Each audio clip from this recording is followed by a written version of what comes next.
Shalom, selamat pagi Bapak, Ibu, dan Saudara, rekan-rekan yang setia mengikuti pelayanan dari Majelis Pendidikan Kristen di Indonesia, yang hari ini juga berkolaborasi dengan Bara Digital Ministry. Topik pada hari ini yang akan disampaikan oleh narasumber kita, yaitu bersedih bersama anak. Pembicara pada hari ini adalah Evangelis Dian Mailina MAKP. Beliau merupakan tim Task Force Doa dan Konseling dan juga sebagai konselor. Sebelum jauh kita mendengarkan pemaparan dari topik ini, saya mengajak kita terlebih dahulu untuk tunduk di dalam pimpinan Allah Roh Kudus, kita bersatu di dalam doa.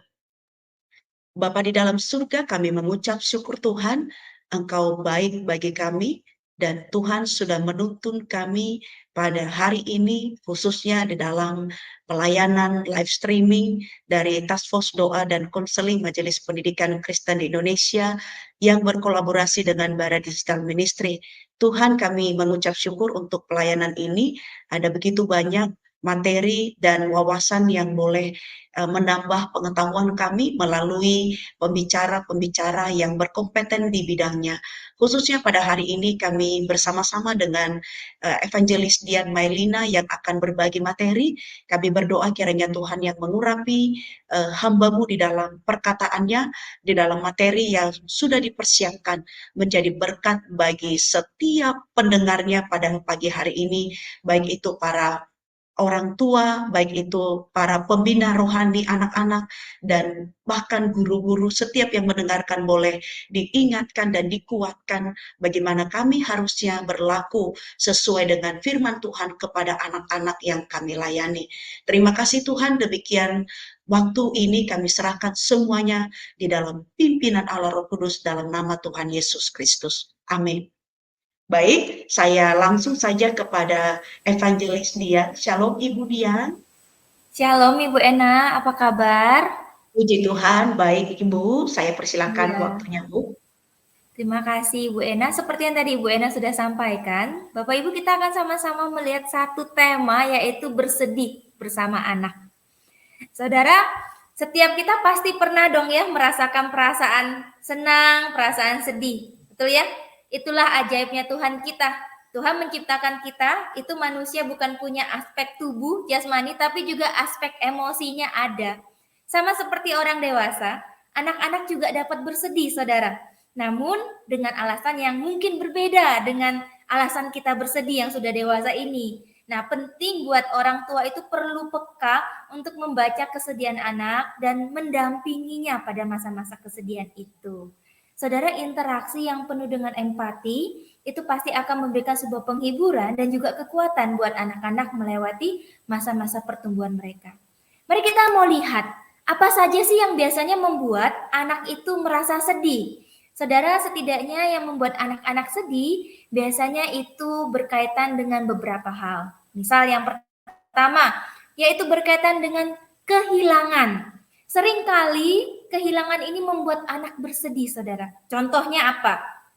Kehilangan teman, temannya pindah sekolah, kayak gitu ya.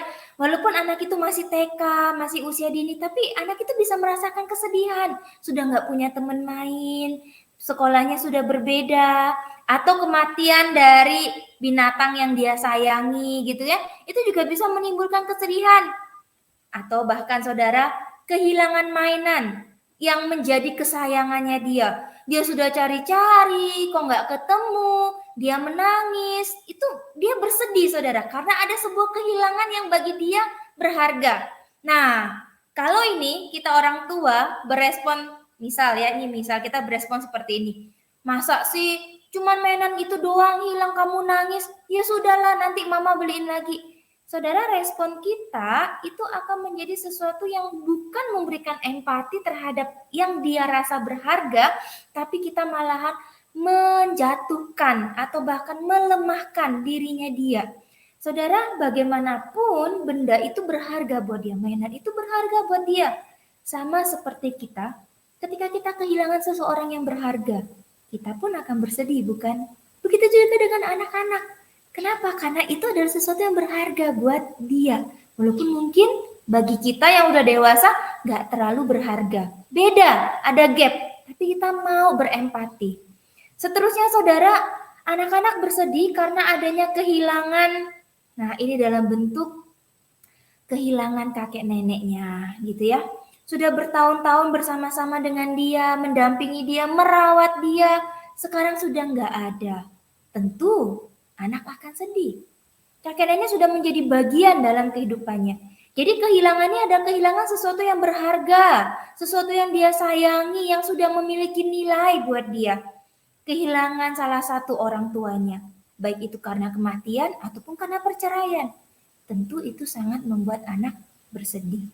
Yang kedua, saudara, anak-anak juga bisa bersedih karena peristiwa yang memberikan perasaan kecewa. Nah, ini cukup sering nih, anak-anak bersedih karena kekecewaan. Jadi misalnya anak berharap temannya ini hadir gitu ya dalam acara yang sedang dia adakan. Ternyata temannya nggak datang. Sudah janji mau pergi bersama, dia nggak datang gitu ya. Berharap punya nilai yang baik di sekolahan, tapi ternyata nggak sesuai dengan harapannya. Menimbulkan kekecewaan, pasti juga menimbulkan kesedihan. Saudara, sebagai orang tua waktu kita lihat, sebagai pendidik waktu kita lihat gitu ya, maka memang perlu yang namanya kepekaan. Peka bahwa ada sebuah kesedihan yang sedang terjadi, yang sedang digumuli. Maka sudah seharusnya lah, sudah sebaiknya lah gitu ya, dikatakan bahwa kita ini tidak mengecilkan kesedihannya itu. Tidak bijaksana ketika kita katakan, masa begitu aja sedih, cengeng kamu gitu ya. Lihat banyak kok teman-teman kamu yang hadir cuma gara-gara satu ini.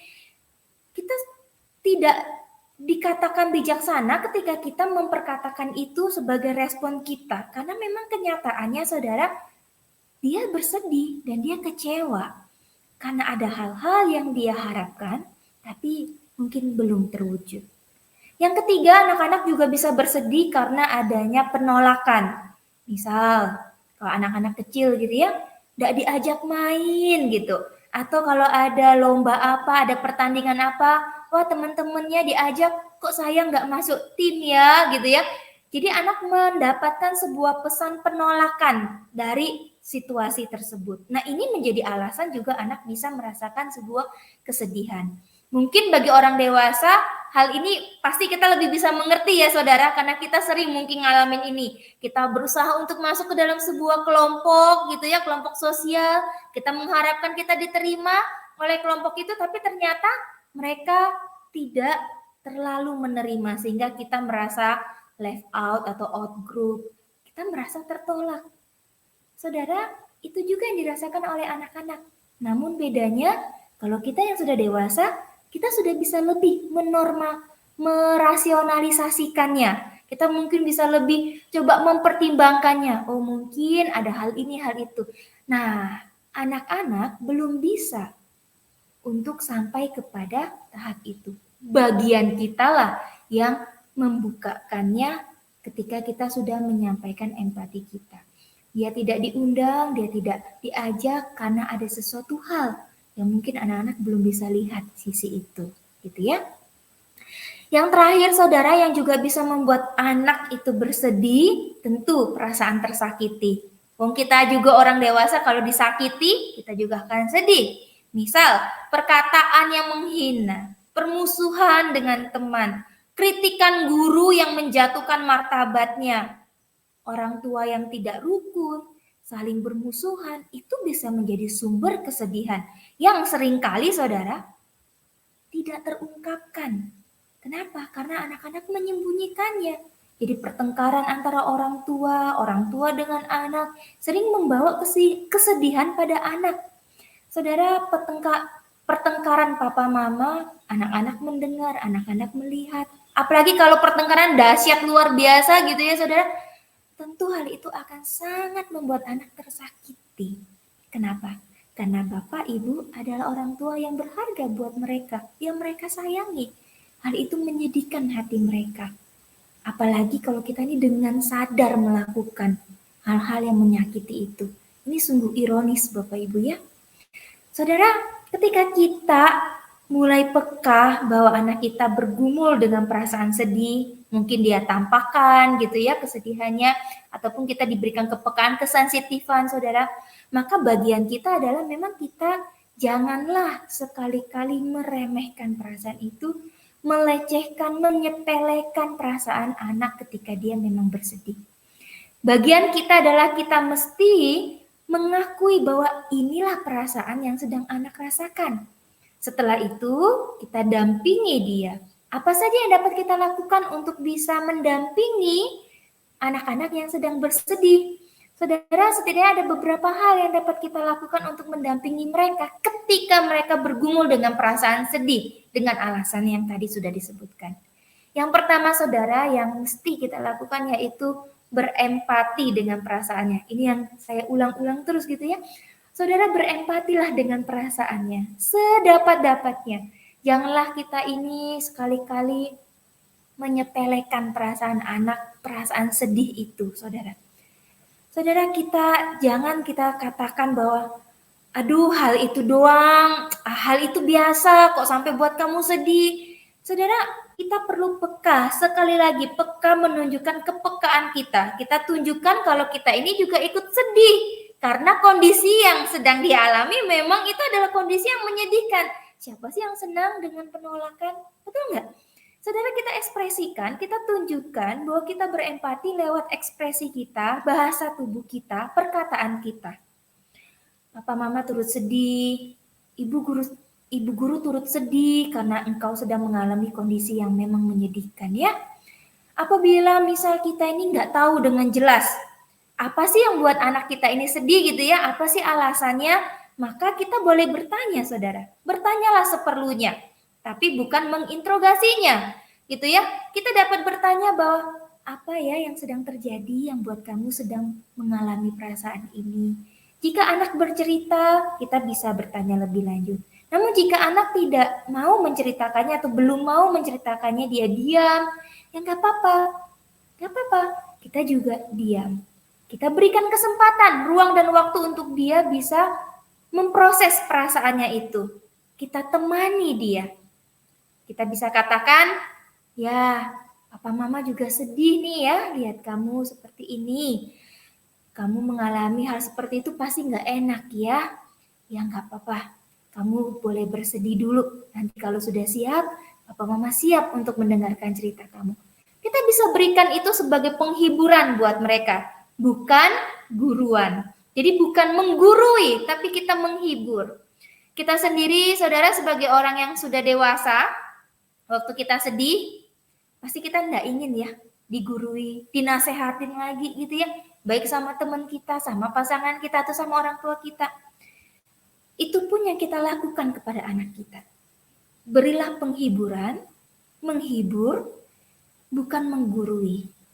Saat dia sedang merasa kecewa, sedang merasa sedih gitu ya, nilainya mungkin tidak sesuai dengan yang dia harapkan, kita bisa katakan, ya mungkin kali ini belum bisa tercapai ya seperti yang kamu inginkan ya. Gak apa-apa, lain kali kita coba lagi, ayo kita coba, mungkin akan bisa kamu mencapai itu. Penghiburan itu lebih dibutuhkan oleh anak daripada nasihat, daripada kata-kata gitu ya. Saudara, mereka membutuhkan sebuah penghiburan dari orang-orang yang mengasihi dan dia tahu dia juga mengasihi orang tersebut. Saudara, daripada kita berkata, kenapa sih kamu begini? Allah cuma gitu doang. Kita hindari itu agar akhirnya apa saudara? Tidak mematahkan semangat anak atau keinginan anak untuk bercerita sama kita. Waktu anak bercerita di dalam masa-masa mereka bergumul, masa-masa mereka senang gitu ya, itu artinya kita ada relasi nih sama mereka, jadi mereka bercerita. Nah, waktu kita menggurui, itu pasti akan mematahkan tuh. Mematahkan keinginan dia. Alah nanti juga kau cerita, ini kalau anak-anak remaja nih ya, nanti paling juga papa mama giniin lagi, gituin lagi. Maka kita malahan yang mematahkan Bapak Ibu. Jadi kita memberikan penghiburan, empati kita dengan bahasa tubuh kita, ekspresi kita, itu membuat dia lebih dimengerti. Yang kedua, saudara, dalam masa-masa sedih, yang dapat kita lakukan sebagai pendamping, sebagai orang tua adalah berdoa bersama. Ajak anak berdoa. Mendoakan apa, Bu? Doakan apapun. Doakan siapapun yang terlibat di dalam proses pergumulan kesedihan itu. Nah, memang waktu kita mau mengajak anak berdoa, dalam hal ini sebaiknya kita melihat kondisi-kondisi atau kebutuhan anak. Anak sedang perlu apa? Kadang-kadang ada anak yang waktu sedang bersedih, dia membutuhkan ruang dan waktu untuk mengekspresikan kesedihannya terlebih dahulu. Nggak apa-apa, kita katakan kamu lagi mau menyendiri ya? Ya, nggak apa-apa. Diberikan waktu itu. Nah, tadi ya, jika sudah siap, Papa Mama selalu bersedia untuk kapan saja kamu datangi untuk kamu bercerita. Berikan ruang itu kepada anak-anak. Misalnya anak-anak sudah mulai besar nih, gitu ya, dia nggak mau bercerita dulu karena masalah sesuatu. Ya apa-apa saudara, kita bisa katakan, Papa Mama mengerti, kamu sedang susah ya, hatinya ya sulit ya. Ya, Papa Mama bantu doakan ya. Papa Mama doakan buat kamu. Kita doakan dari tempat yang lain, dari kamar kita tutup pintu kamarnya dia, kita doakan dari kamar kita. Tapi dia tahu bahwa dia nggak sendirian. Apabila anak-anak yang masih kecil, biasanya kan mereka suka bercerita nih, apabila dia bersedih, terus dia bercerita, selesai cerita dia menangis gitu ya, kesedihan itu dia ekspresikan dalam tangisannya. Saudara, ini waktu yang tepat untuk kita mengajak dia berdoa. Yuk kita berdoa, kita serahkan masalah ini kepada Tuhan. Kita ajak dia, kita membawa dia untuk datang kepada Tuhan. Bersandar pada kekuatan Tuhan untuk melewati masa-masa yang sulit tadi, kehilangankah, kekecewaankah, penolakankah, itu ya rasa tersakiti dari hal-hal di luar kondisi yang kita tidak bisa kontrolkah, kita membawa dia. Memang saudara, yang pertama-tama yang harus kita lakukan, kita terlebih dahulu memberikan sebuah teladan bahwa mereka sering kali melihat bahwa orang tuanya selalu datang kepada Tuhan dalam kondisi susah. Keluarga kita bukan keluarga yang sempurna ya. Keluarga itu pasti pernah menghadapi yang namanya kesulitan, situasi yang senang dan situasi yang tidak senang. Tapi waktu dia melihat papa mamanya mengerjakan apa yang firman katakan bahwa segala perkara dapat kutanggung di dalam dia yang memberikan kekuatan kepadaku. Namun baik juga perbuatanmu bahwa kamu telah mengambil bagian dalam kesusahanku. Ini adalah tulisan dari Rasul Paulus kepada jemaat di Filipi. Filipi 4 ayat 13-14. Saudara, kita memberi contoh, kita memberi teladan ketika kesedihan melanda, ketika situasi itu sulit.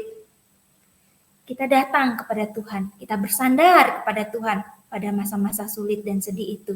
Dan bukan hanya berhenti sampai situ. Seperti Paulus bilang, baik juga perbuatanmu, kamu telah mengambil bagian dalam kesusahanku. Kita pun lakukan itu. Ketika anak sedang dalam pergumulan kesedihan gitu ya, dengan alasan yang sedang mereka, apapun lah yang mereka alami gitu, kita datang kepada anak-anak. Kita memberikan bantuan yang dia butuhkan, empati ketika dia mengalami kesedihan dan kesusahan. Saudara, itu menjadi sebuah bentuk nyata, kita peduli. Kita bukan hanya bilang Allah peduli, tapi orang tua, guru menjadi representatif Allah hadir di dalam kesedihan mereka lewat orang tua, lewat orang dewasa. Dan interaksi relasi yang penuh dengan empati ini tentu saja akan menjadikan penghiburan dan juga kekuatan bagi anak-anak untuk melewati pergumulan kesedihan tersebut di dalam masa-masa perkembangan mereka. Demikian yang saya sampaikan, saya kembalikan kepada Ibu Ena. Ibu Dian, terima kasih untuk pemaparannya, boleh mengingatkan kita pada hari ini bersedih bersama anak. Baik, Bu Dian, ada beberapa pertanyaan yang menyampaikan begini, Bu Dian. Bagaimana cara mendampingi anak untuk menemukan penghiburan di dalam Tuhan ketika ia sedang merasa di dalam menghadapi masa-masa yang paling sulit di lingkungannya. Dan ini berkelanjutan dengan durasi waktu yang sangat panjang. Bagaimana ini memberikan pendampingan kepada anak tersebut? Silakan Bu Dian. Oke. Wah, kalau misalnya memang kita sudah melihat ya Bu, ini pertanyaan yang baik ya. Kalau kita sudah melihat ini durasinya panjang ini, kesedihannya kok panjang, kita sudah mengusahakan penghiburan, kita sudah memberikan pandangan kita juga, misal kayak gitu ya, bahwa ada Iya, apa dalam situasinya yang mungkin dia nggak lihat, tapi orang tua bisa melihat dari sisi yang berbeda. Tapi kok ya masih gitu ya. Maka iya, Bu ada baiknya, nah ini karena ada tadi keywordnya adalah panjang kesedihannya, ada baiknya iya, memang kita akan bawa kepada profesional. Karena bisa jadi itu sebagai sebuah tanda atau gejala bahwa kesedihan ini bukan kesedihan yang karena tadi oh diejek teman sedih gitu ya, tapi mungkin diejeknya pun sudah sering-sering nih, sehingga iya, kesedihannya iya, juga berkepanjangan nih. Nah, kita iya, akan bawa itu, kita akan konsultasikan itu kepada yang lebih profesional, entah itu guru konselor di sekolahan atau memang ke konselor gitu ya, supaya apa? Apakah ada indikasi bahwa ini sudah masuk ke dalam depresi? Nah, kalau memang ini sudah masuk ke dalam fase depresi gitu ya, maka memang pertolongannya nanti akan lebih beda lagi. Akan dibantu dari sisi yang profesional dengan dukungan dari orang tua tentu saja kepada anak ini. Seperti itu, Ibu. Berarti ini harus ada tanda yang kita harus lebih peka. Ya, jangan ada gejala-gejala depresi seperti itu atau gejala yang lain gitu ya. Seperti itu. Oke, terima kasih Bu Dia untuk jawabannya. Jadi bagaimana kalau begini Bu? Anak sering melihat orang tuanya bertengkar seperti itu, tetapi harusnya anak meneladani akan kasih orang tuanya. Nah, bagaimana ketika ini terjadi anak mengalami situasi yang sedih, lalu bagaimana orang tuanya memberikan teladan kasih kepada anak yang sedang bersedih, sementara orang tua ini pun sering dilihat oleh anak, sering bertengkar dan saling membuat sedih dengan papa mamanya seperti itu ya Bu ya. Bagaimana Bu Dian, menurut Bu Dian Iya. terkait ini? Wah, terima kasih Bu Ena. Nah, berkaitan dengan kesedihan karena, berarti ini yang nomor 4 tadi ya, karena perasaan tersakiti, karena orang Ya, tua yang sering bertengkar gitu. benar. Nah, Bu Ena kita perlu lihat juga bahwa konflik dalam rumah tangga kita nggak bisa hindari. Betul ya Bu Ena ya? Benar, Pasti benar. pernah lah ya kita ya yang sudah berumah tangga. Tapi Ya, memang kita perlu lihat juga konflik atau pertengkaran orang tua ini, suami istri ini, seberapa sih intensnya? Kalau ya, dikatakan sering, seberapa seringnya? Nah, itu juga ya. harus menjadi perhatian juga. Dan seberapa intensnya? Apakah separah apa waktu mereka tuh konflik? Apakah semua barang terbang atau cuman konflik adu mulut atau bagaimana? Ya, Karena kita tidak bisa menyamaratakan. Pasti berbeda-beda ya, setiap orang punya ya, konfliknya itu bagaimana. Yang pasti setiap kali anak melihat kalau itu konflik yang besar sekali, itu tidak pernah membuat anak tidak sedih. Artinya apa? Konflik apapun itu pasti membuat anak sedih. benar. Tapi bagaimana dia bisa melihat kasih itu? Nah, ini kembali lagi Bu Ena. Bagaimana orang tua punya relasi dengan anak. Satu Benar. sisi saudara konflik pasti akan membuat anak itu sedih. Betul ya? Papa mama kok Betul. nggak damai. Tapi kalau orang tua bisa mengatasi konflik di dalam relasi suami istri mereka dengan benar, dengan indah, anak-anak bahkan belajar. Konflik itu pasti akan ada, tapi Iya, bagaimana kita menyelesaikan konflik itu? Oke, iya, kita akan lihat bagaimanapun akhirnya ya konflik itu seperti dua pedang yang bermata dua. Satu dia iya, pasti akan memberikan rasa sedih kepada anak ketika anak mendengarkannya, tidak ada konflik orang tua yang menyenangkan anak gitu ya. Tapi betul. saudara, apabila orang tua bisa mengatasi konflik itu dengan benar gitu ya, itu akan menjadi sebuah pembelajaran buat anak yang luar biasa bahwa pasti kita nggak akan pernah lepas dari konflik, tapi yang paling penting adalah bagaimana kita menyelesaikan konflik itu. Bagaimana anak bisa punya kasih? Dari situ dia lihat. Papa mama bisa berbeda pendapat. Iya, Ini lagi ya dengan catatan konfliknya nggak yang sampai terbang-terbang kemana-mana barang-barang ya. Nah tapi dia iya, lihat kok papa mama setelah itu rekonsiliasi bisa saling mengasihi. Relasi orang tua sama anak itu juga penting. Seberapa mereka membangun relasi itu dengan anak mereka, tabungan emosi yang mereka berikan kepada anak, anak tetap bisa hmm, melihat bahwa papa mama punya masalah, tapi mereka iya. bisa selesaikan. Nah, itu menjadi bentuk kasih, gitu ya Bu ya. Oke, Gimana oke. Bu? Terima kasih banyak Bu Dian untuk jawabannya ya. bahwasanya kita tidak dapat menghindari konflik, khususnya papa mama seperti itu, tapi bagaimana kembali untuk bisa menyatukan emosi boleh dituruni dan bisa berdamai seperti itu di depan anak lebih baik supaya anak juga bisa melihat begitu ya Bu ya. Thank you Bu Dia. Satu lagi pertanyaan begini Bu Dia. Bagaimana memberikan pendampingan kepada anak remaja yang merasa sedih karena sulit menerima keadaan keluarganya yang tidak seperti dengan keluarga teman-temannya dan apa yang dia mau tidak seperti yang didapatkan oleh teman-temannya semuanya bisa ada sementara dia tidak dan bagaimana untuk menolong anak yang bersedih karena mengalami situasi yang tidak baik seperti ini. Silakan dia.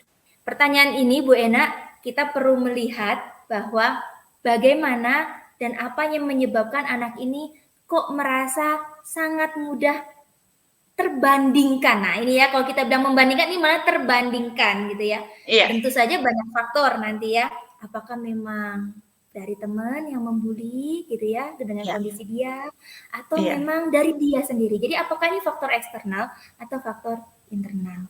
Nah kalau misalnya ini adalah faktor internal, kita paling susah tuh faktor internal nih ya, dari anak itu sendiri. Berarti kita akan lihat bahwa dari anak ini memang ada yang namanya pergumulan rendah diri, minder, insecure dengan kondisi-kondisi yang mungkin tidak sama dengan lingkungan luarnya dia. Kalau itu dari eksternal gitu, dari teman-temannya, maka kitalah yang tadi yang kita lakukan, kita memberikan penghiburan kepada dia, kita memberikan bahwa ya kamu sedih, tapi itu bukan salahnya kamu. Teman-temannya kan ya yang mengejek dia apa misal kondisi apa gitu. Nah kalau ini internal, Bu Ena, karena itu dari diri dia, dari apa keminderannya dia, maka bagian kita orang tua adalah tadi kita sama-sama tetap prinsip yang pertama kita berempati dengan kondisinya dia. Kamu sedih ya keluarga kita kayak gini ya, apa kurang apa misalnya gitu ya. Iya ya. Ya maksudnya pasti itu juga akan menyedihkan orang tua nggak sih? Kita sebagai orang tua pasti kita juga akan sedih kan ya dengan kondisi itu. Ya. Tapi kita bisa setelah kita berempati dengan dia gitu ya, setelah kita memberikan perasaan kita bahwa oh kamu bergumul juga ternyata ya apanya gitu. Kita bisa berikan penjelasan itu, tapi ingat bukan menggurui. Penjelasan dapat kita berikan setelah kita memunculkan empati. Penjelasan-penjelasan ini seperti bahwa ya keluarga kita gitu kan ya, seperti ini, papa mama sudah, misalnya mama nih ya, misalnya mama yang mendampingi gitu ya, ya kamu lihat papa udah berusaha, papa bekerja siang dan malam, mencukupi, dan dalam perjalanan kehidupan keluarga kita juga melihat Tuhan mencukupi, tidak ada yang tidak tercukupi, misal gitu ya, walaupun hidupnya pas-pasan, tapi tercukupi, tidak pernah ada yang namanya kurang, misal. Jadi kita membukakan sebuah tadi perspektif yang baru dari diri anak yang hanya melihat fokus pada masalah atau kekurangan, tapi dibukakan untuk melihat adanya kebaikan. Gitu ya. Ada hal yang lain. Nah, dari pendampingan itu diharapkan, jadi kita ini nggak langsung bilang, kamu malu ya sama papa. Kita juga nggak langsung gitu ya, itu namanya menghakimi. Tapi dari pandangan-pandangan yang kita bukakan, sehingga anak-anak juga bisa melihat dari sudut pandang yang lain, tidak hanya melihat dari kacamatanya. Dan juga tadi, Bu Ena, sesusah-susah pun orang tua kita, sesulit-sulit apapun orang tua kita dibandingkan dengan teman yang kayaknya rasanya ada. Tapi kalau kita merasa kita ini ya dikasihi sama papa mama tuh mengerti. Rasanya kasih itu menutupi segala hal. Betul nggak Bu? Kasih itu menutupi segala, termasuk menutupi apa? Saya nggak punya HP yang lebih bagus daripada teman saya. Tapi dia tahu saya tuh punya yang lebih berharga, yaitu papa mama mengasihi saya, menerima saya, mengusahakan apa yang saya butuhkan untuk pendidikan kah, untuk apakah? Nah itu jauh lebih luar biasa. Itulah yang kita nanti akan bawa tuh ya kepada anak. Tidak langsung harus kamu menerima, enggak, tapi pelan-pelan kita melihat memang kita yang harus melingkupi itu. Dengan kasih Allah yang kita sudah terima sebagai orang tua, kita berikan lagi kepada anak kita. Kasih itu menutupi segala hal. Termasuk materi-materi perbandingan-perbandingan. Insekuritas. gitu ya.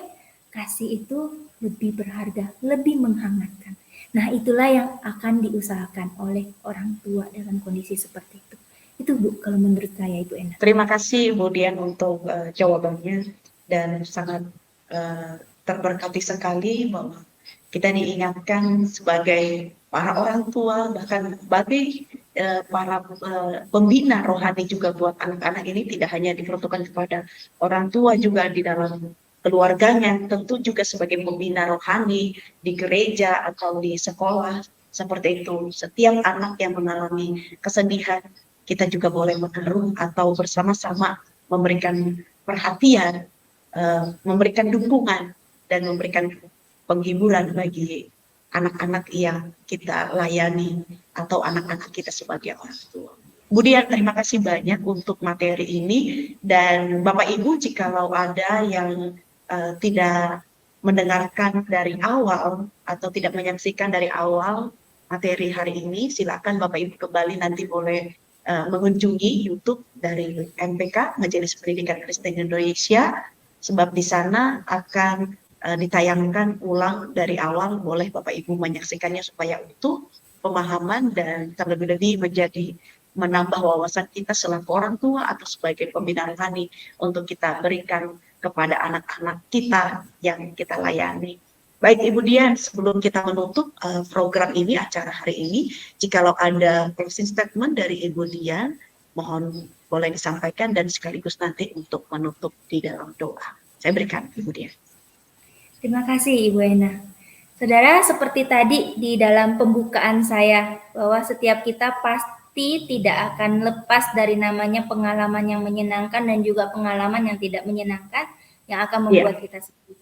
Sama dengan anak-anak, perasaan sedih itu menjadi bagian dalam hidupnya. Dan banyak faktor yang bisa menyebabkan anak-anak sedih, seperti yang sudah disampaikan. Tapi yang paling penting, saudara, bagaimana kita, tadi yang seperti dikatakan, bukan hanya sebagai orang tua, tapi juga sebagai pendidik, sebagai pembina rohani, punya kepekaan untuk membaca kesedihan tersebut dan mendampinginya di dalam masa-masa pergumulan kesedihan itu. Itu jauh lebih penting. Kehadiran kita, relasi kita yang penuh empati itu akan menjadi penghiburan dan kekuatan buat anak-anak. Dia tahu Allah menghibur dia. Allah menghibur dia lewat saudara, lewat Bapak Ibu yang Tuhan hadirkan di dalam masa-masa kesedihan itu. Mari kita menjalani peran kita menjadi alat Tuhan kepada siapapun, anak kandung, anak didik, anak rohani, dimanapun kita ditempatkan Tuhan. Mari kita berdoa. Bapa kami dalam kerajaan surga, Bapa, kami tahu dalam kehidupan kami, pasti ya Tuhan, di dunia ini kami akan mengalami pengalaman-pengalaman yang menyedihkan. Begitu juga dengan anak-anak kami yang tidak bisa kami kendalikan, Tuhan, tapi kami tahu bahwa Tuhan memanggil kami menjadi sahabat mereka, menjadi partner mereka, menjadi teman mereka, orang yang mendampingi mereka. Tuhan berikanlah kepada kami kepekaannya Tuhan, apapun tugas dan tanggung jawab kami saat ini. Baik kami sebagai orang tua, baik kami sebagai guru, sebagai kakak rohani, pembina, Tuhan berikan kami kepekaan dan kesensitifan untuk kami ini boleh melihat musim-musim kehidupan anak-anak kami, anak-anak didik kami. Dan di dalam musim itu Tuhan izinkan kami menjadi bagian Dia untuk melewati perasaan sedih, pergumulan masa sulit mereka. Tuhan, berikanlah kami kepekaan dan kemampuan untuk bisa berempati dengan mereka di dalam masa sulit mereka. Dan pakailah kehadiran ini, relasi ini Tuhan, menjadi kekuatan buat anak-anak melewati masa-masa sulit mereka. Terima kasih Tuhan untuk kesempatan dan juga anugerah Tuhan mau memakai setiap kami di dalam setiap kehidupan anak-anak yang Tuhan percayakan di perjalanan hidup ini ya Tuhan. Kami berdoa ya Tuhan, menyerahkan pelayanan setiap anak-anak Tuhan yang mendengar daripada pemaparan materi ini. Mereka dipakai Tuhan di dalam pelayanan mereka, menjadi perpanjang tanganan Tuhan mendampingi anak-anak di dalam pergumulan-pergumulan kehidupan dan kesulitan dan kesedihan anak-anak ini ya Tuhan. Terima kasih Tuhan Yesus, kami berdoa bersyukur. Di dalam nama Tuhan Yesus kami berdoa. Amin. Terima kasih sekali lagi buat Bapak Ibu yang setia mendengarkan pelayanan dari Majelis Pendidikan Kristen di Indonesia yang setiap hari Sabtu jam 11 siang. Dan terima kasih juga buat Ibu Dian untuk materi yang sudah dibagikan kepada kita sekalian pada siang hari ini. Dan saya Benalia Hulu beserta teman-teman yang ada di belakang layar ini dan Ibu Dian mohon undur diri. Tuhan Yesus memberkati. Shalom. Shalom. Terima kasih semua.